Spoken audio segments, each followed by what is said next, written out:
En janvier 1960, à Paris, alors que la France célèbre la naissance d'un enfant sous les projecteurs, un destin silencieux commence déjà à se dessiner. Le fils unique de Brigitte Bardot, icône absolue du cinéma et symbole de liberté, grandit loin des tapis rouges. Nicolas Jacques Charrier n'a jamais cherché la lumière et peut-être ne l'a-t-il jamais désirée. Comment devient-on invisible quand on naît d'une légende ? La célébrité est-elle une bénédiction pour les enfants ou un fardeau impossible à porter ? Derrière l'image éternelle de la star, une histoire intime demeure, faite de distance, de choix irréversibles et de silence durable.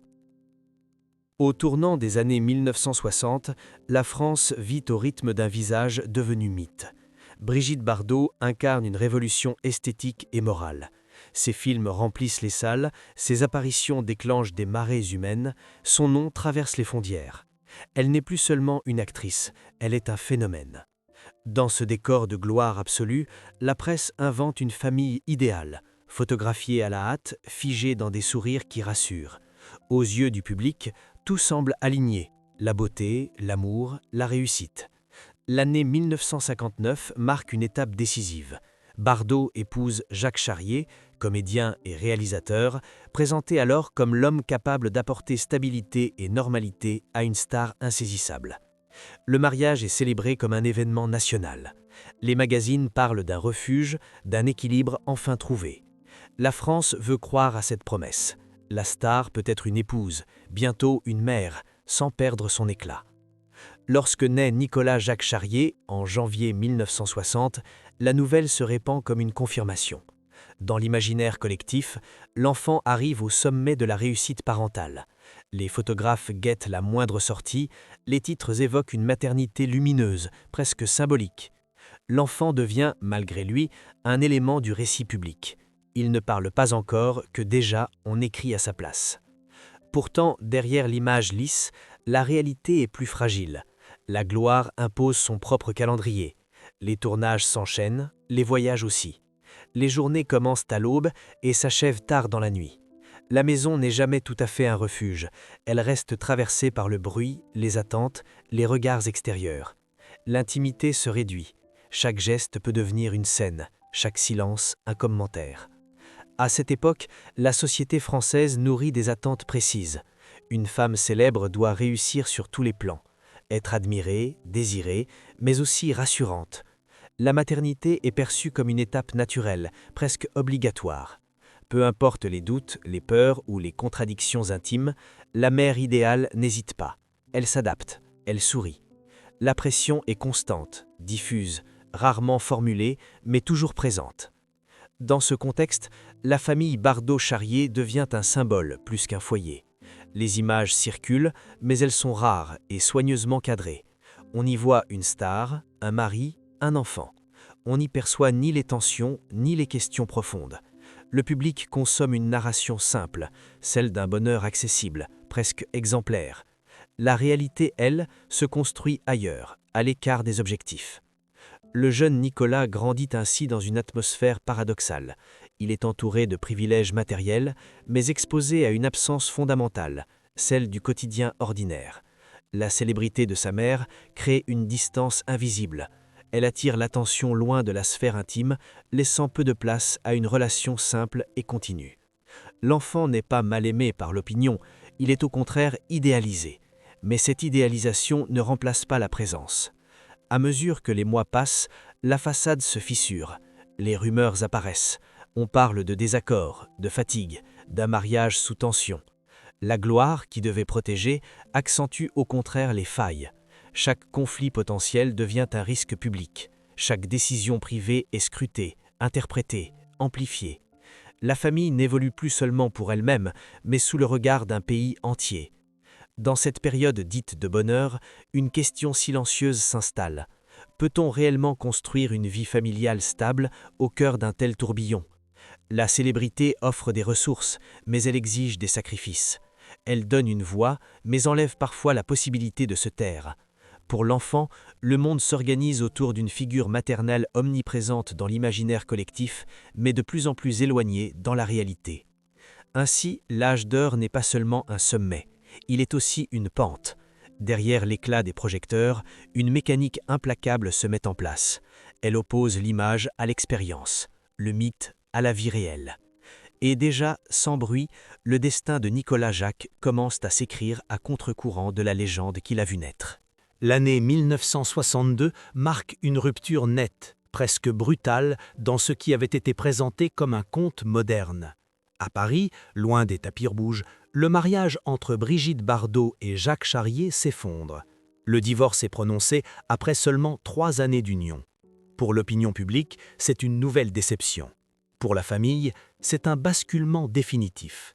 Derrière les communiqués officiels et les titres mesurés, une décision essentielle est prise, la garde de l'enfant est confiée au père. À ce moment précis, Nicolas Jacques Charrier n'a que 2 ans. Il ne comprend pas encore les enjeux, mais sa trajectoire est déjà modifiée de manière irréversible. Sa mère, omniprésente dans l'imaginaire collectif, disparaît progressivement de son quotidien. Son père devient la figure centrale, celle qui structure la vie ordinaire, loin du tumulte médiatique. Le choix est lourd de conséquences, et il tranche avec les attentes sociales de l'époque, où la mère reste traditionnellement au cœur de l'éducation. Cette séparation ne se limite pas à une rupture conjugale, elle révèle un conflit plus profond, rarement formulé publiquement, mais abondamment documenté par la suite. Brigitte Bardot, à plusieurs reprises, confiera son malaise face à la maternité, non pas comme une provocation, mais comme une vérité intime. Elle parle d'un rôle qu'elle n'a jamais su endosser, d'une pression qu'elle n'a pas choisie. Ces paroles, rapportées plus tard, éclairent d'un jour nouveau les événements de 1962. À l'époque, cependant, le discours dominant reste sévère.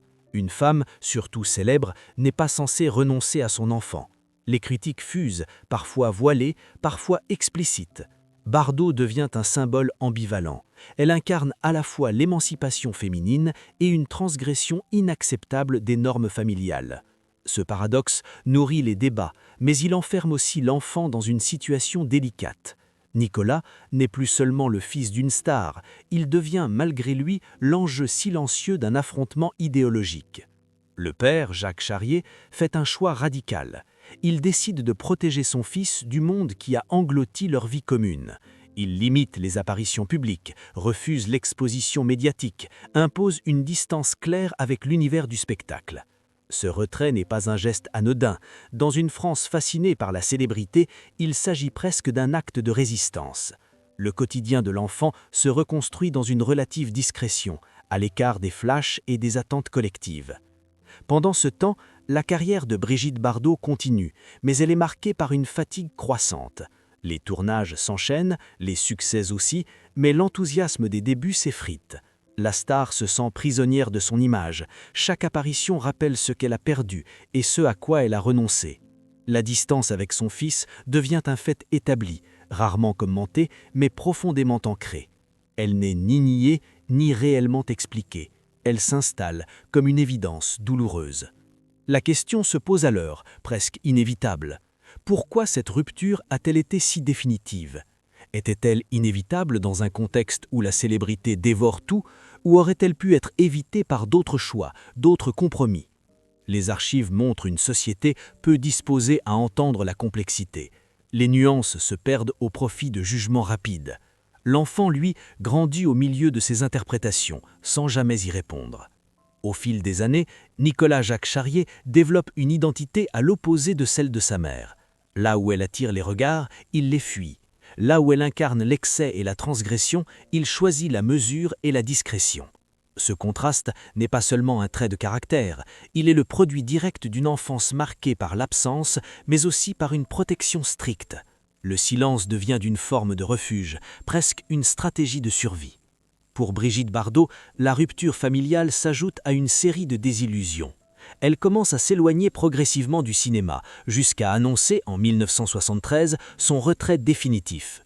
Cette décision est souvent analysée sous l'angle artistique ou militant, mais elle porte aussi la trace d'un épuisement personnel profond.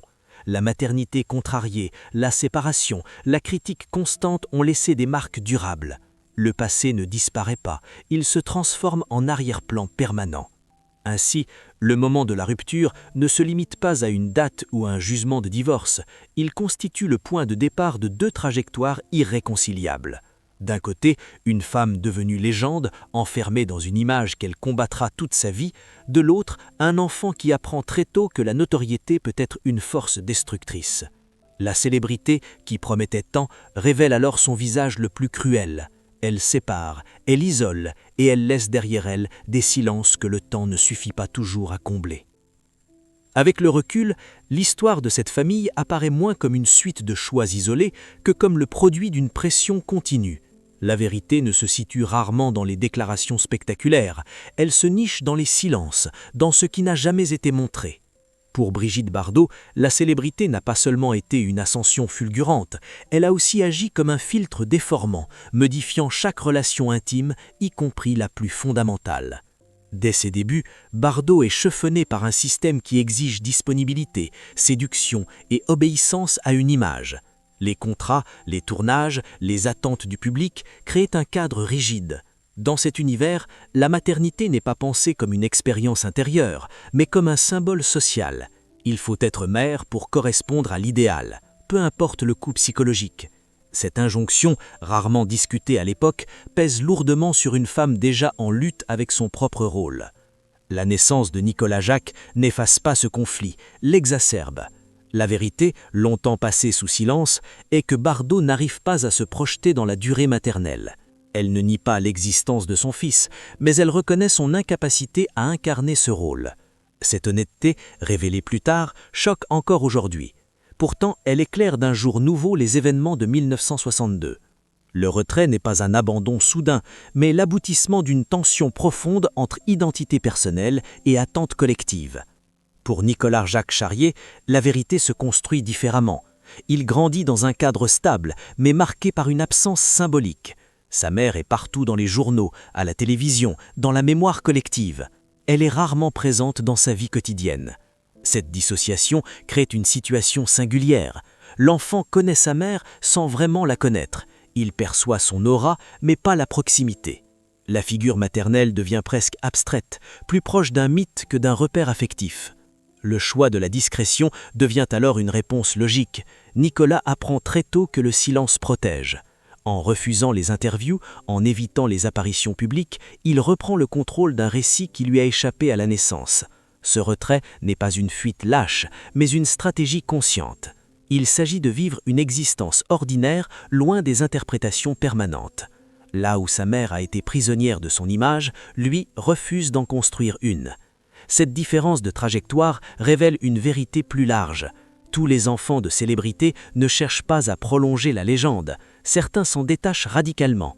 Dans ce cas précis, le contraste est saisissant. Brigitte Bardot, symbole de transgression et de visibilité extrême, donne naissance à un fils qui choisit l'inverse absolu. Ce choix n'est pas un rejet personnel, mais une manière de se définir hors du regard public. Avec le temps, la relation mère-fils ne se transforme pas en conflit ouvert, elle reste marquée par une distance calme, presque figée.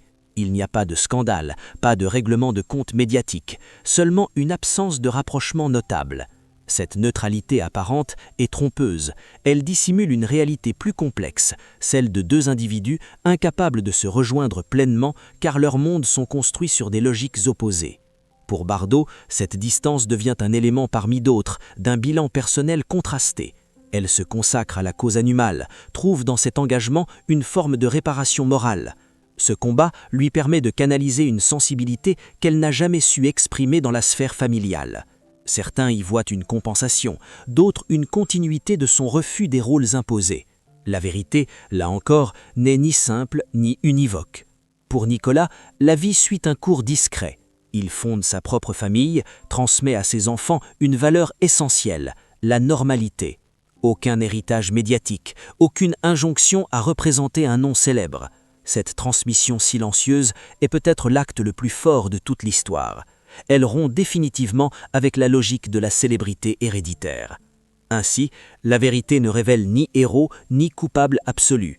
Elle expose une fracture générationnelle, nourrie par une époque incapable d'accueillir la complexité. La célébrité n'a pas détruit cette famille par malveillance, mais par accumulation de contraintes invisibles. Et dans cet espace laissé vacant par les projecteurs, chacun a tenté, à sa manière, de survivre. Au terme de ce parcours, Une évidence s'impose sans jamais se formuler clairement. L'histoire de Brigitte Bardot et de son fils ne relève ni du scandale ni de la réconciliation spectaculaire. Elle appartient à une zone plus inconfortable, celle des vies qui ne se réparent pas totalement, mais qui continuent malgré tout. La célébrité, souvent présentée comme une promesse d'abondance, apparaît ici comme une force ambiguë, capable de tout offrir, sauf la simplicité. La question posée au début demeure entière. Naître d'une légende est-il un privilège ou une épreuve? Dans le cas de Nicolas-Jacques Charrier, la réponse semble se situer dans le refus même de cette alternative. Il n'a ni revendiqué l'héritage, ni cherché à le combattre publiquement. Il l'a contourné. En choisissant une existence discrète, il a opposé au vacarme du monde une décision silencieuse mais ferme, celle de vivre sans être défini par le regard des autres. Cette trajectoire interroge profondément notre rapport à la transmission. La notoriété est souvent pensée comme un capital, quelque chose qui se lègue, qui ouvre des portes. Mais que se passe-t-il lorsque ce capital devient un poids, lorsque le nom précède l'individu, lorsque l'histoire est écrite avant même que la vie commence? Le cas de Nicolas Jacques montre que l'héritage le plus précieux n'est pas toujours celui que l'on croit. Parfois, c'est la possibilité d'échapper à la répétition. Pour Brigitte Bardot, le bilan est plus complexe encore. Elle restera, pour l'histoire, une icône absolue, une figure de rupture, une femme qui a défié les normes et payé le prix de cette audace. Sa relation avec son fils ne s'inscrit pas dans un récit de faute ou de pardon, mais dans celui d'une incompatibilité profonde entre une trajectoire individuelle et une attente collective. Elle n'a jamais caché son malaise face aux rôles imposés. La maternité, dans son cas, n'a pas été un refuge, mais un rappel constant de ce conflit intérieur.